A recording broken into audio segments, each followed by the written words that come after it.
The BBC will review its editorial practices in light of Martin Bashir's 1995 interview with Princess Diana.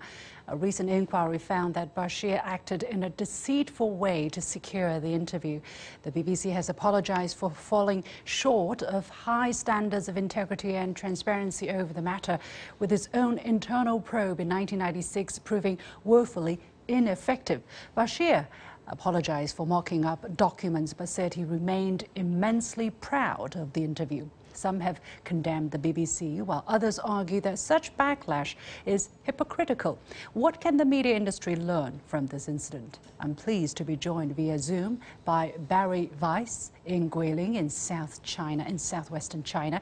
He's the founder of Best China Info, a website trying to capture snapshots of real life in China. Mr. Weiss, thank you very much for joining us.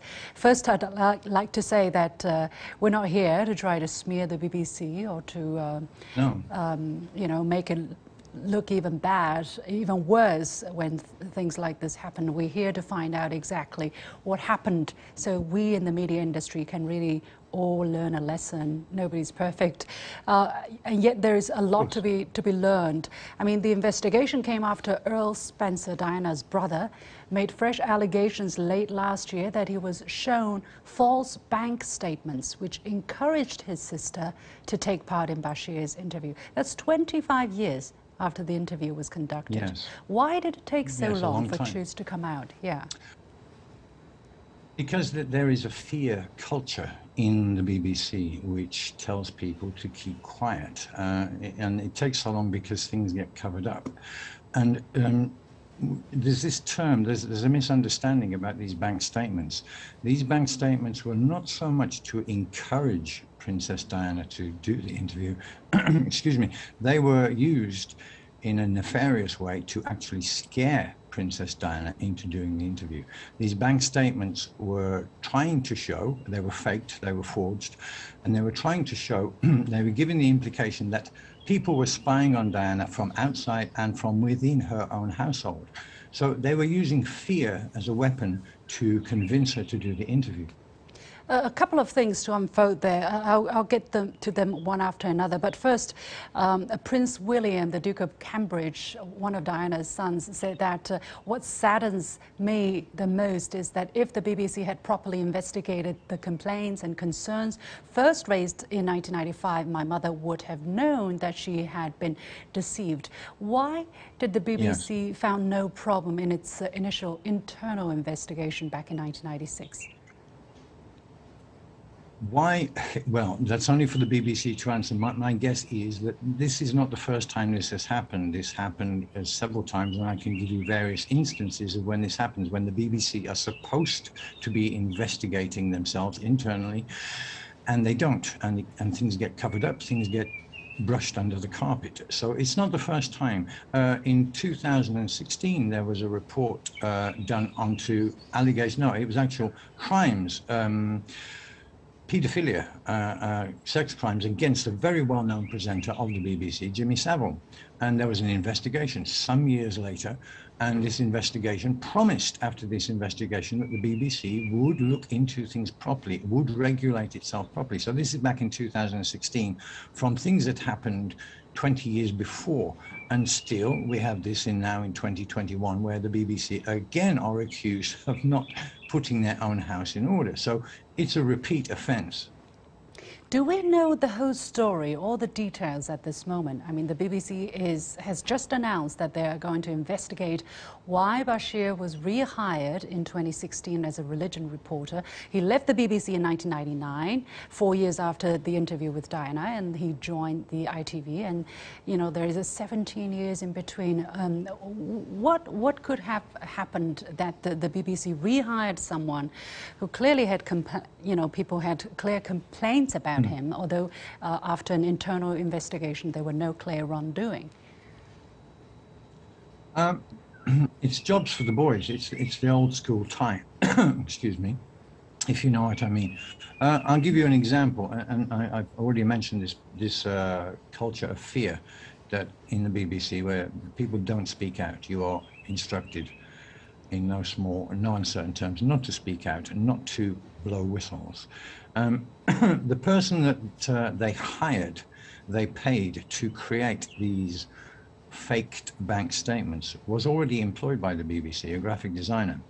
Once he created these fake bank statements, his house was burgled, and the only things that were taken in this burglary were the files that he'd created to fake these documents, the computer files.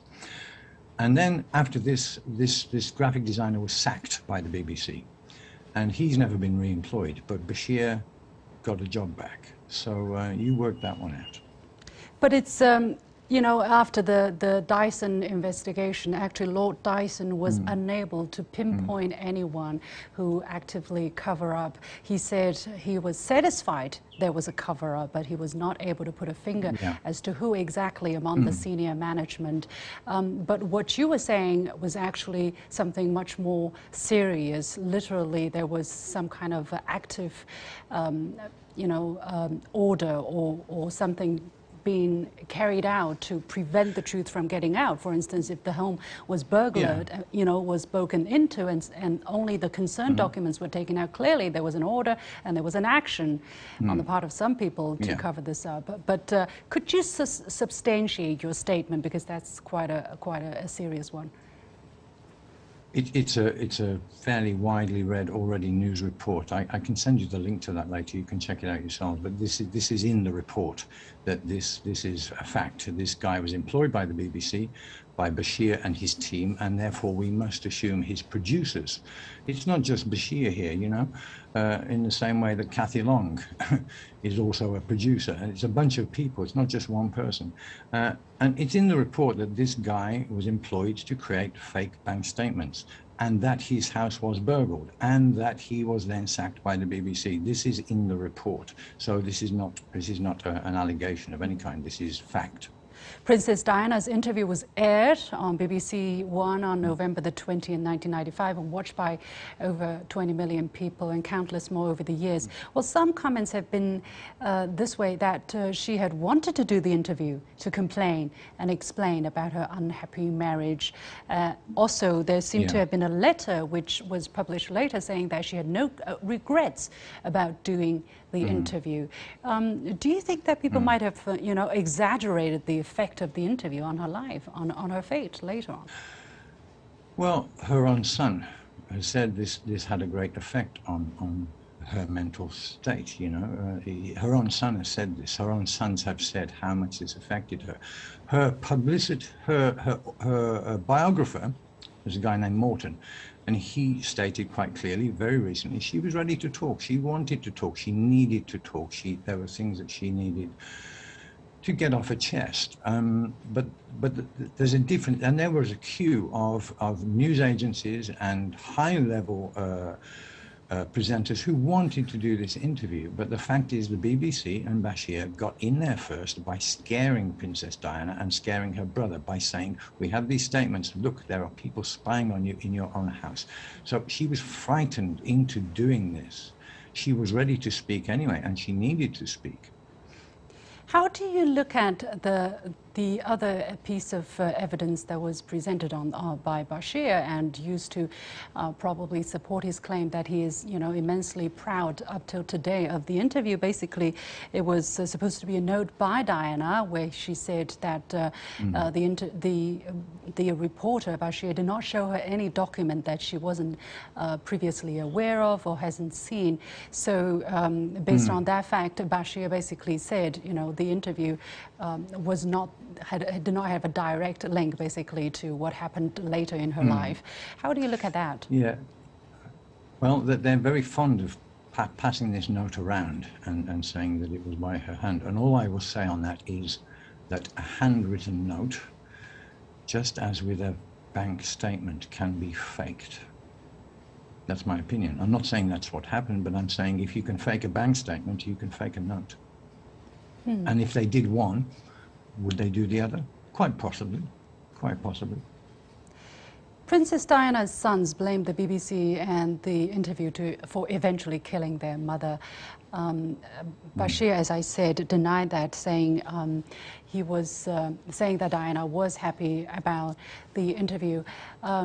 Whatever happened, you know, whatever she said during the interview, does that in any way exonerate the fact that he forged the bank note in the first place to secure an interview, whatever the effect of the interview might have been? It doesn't exonerate the BBC's actions. It doesn't exonerate the fact that they used a foul means to get this interview, to secure this interview, to literally scare Princess Diana into doing this. Nothing can be exonerated. It's like a little while ago, there was a scandal in the UK about phone tapping. And so then you have this fundamental situation where it's not so much the story at the end of the day, it's how did you get this story? By what means did you obtain this story? And if you obtain this story by unfair and nefarious and foul means, then the story becomes a secondary issue. It's how did you get this? So it's like a phone tapping scandal. The phone tapping scandals that happened before across the Western media. Now you have another scandal. They fake documents in order to scare somebody into giving an interview. So the means by which they obtained this interview were completely wrong. The BBC insists it is the most trusted media in the world. Yeah, in this case, as in the past, right? They always say they stand by their reports. This time, Lord Dyson said he was satisfied that there was a cover-up in the BBC's handling of the complaints, but he was not able to pinpoint exactly who among the senior management. Was this an isolated incident in your eyes, or part of a culture within the corporation of dishonesty? Because you talked about a culture of fear.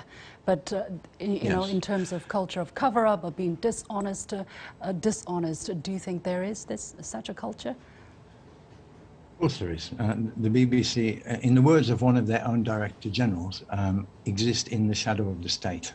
Now, this is one of their own directors who said this. I think it was John Burke.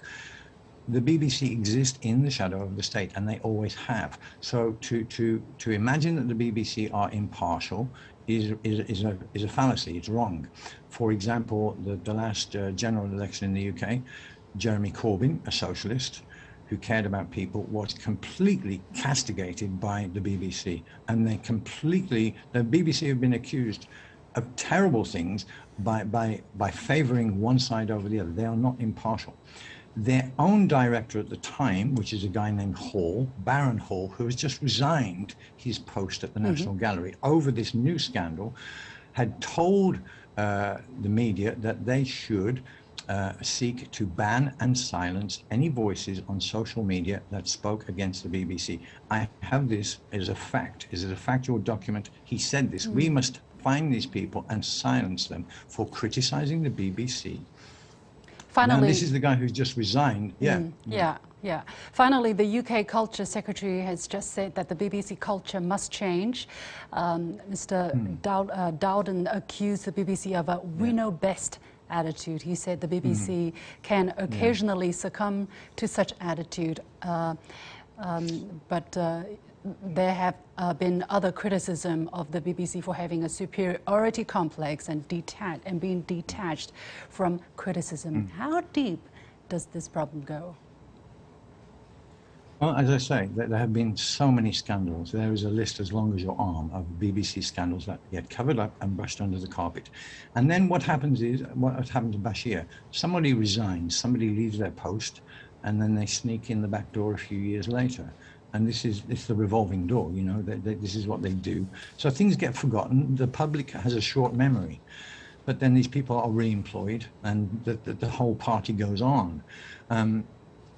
I can give you many examples and many instances of cover-ups by the BBC where they have then been accused of covering up and found out to be covering up, and they have had to conduct their own investigation, and the investigation always says exactly what they're saying now, that we will clean up our act, that we will be good boys in future, good boys and girls in future, and they don't, because it happens time and time and time and time again.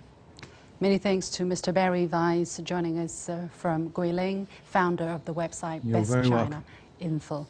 Of course, this was his personal opinion, but this opinion is shared by many people. And that's it for this edition of The Point with me, Liu Xin. As always, you can follow me on Facebook and Twitter using the handle Liu Xin in Beijing. Thanks for watching. You've got The Point.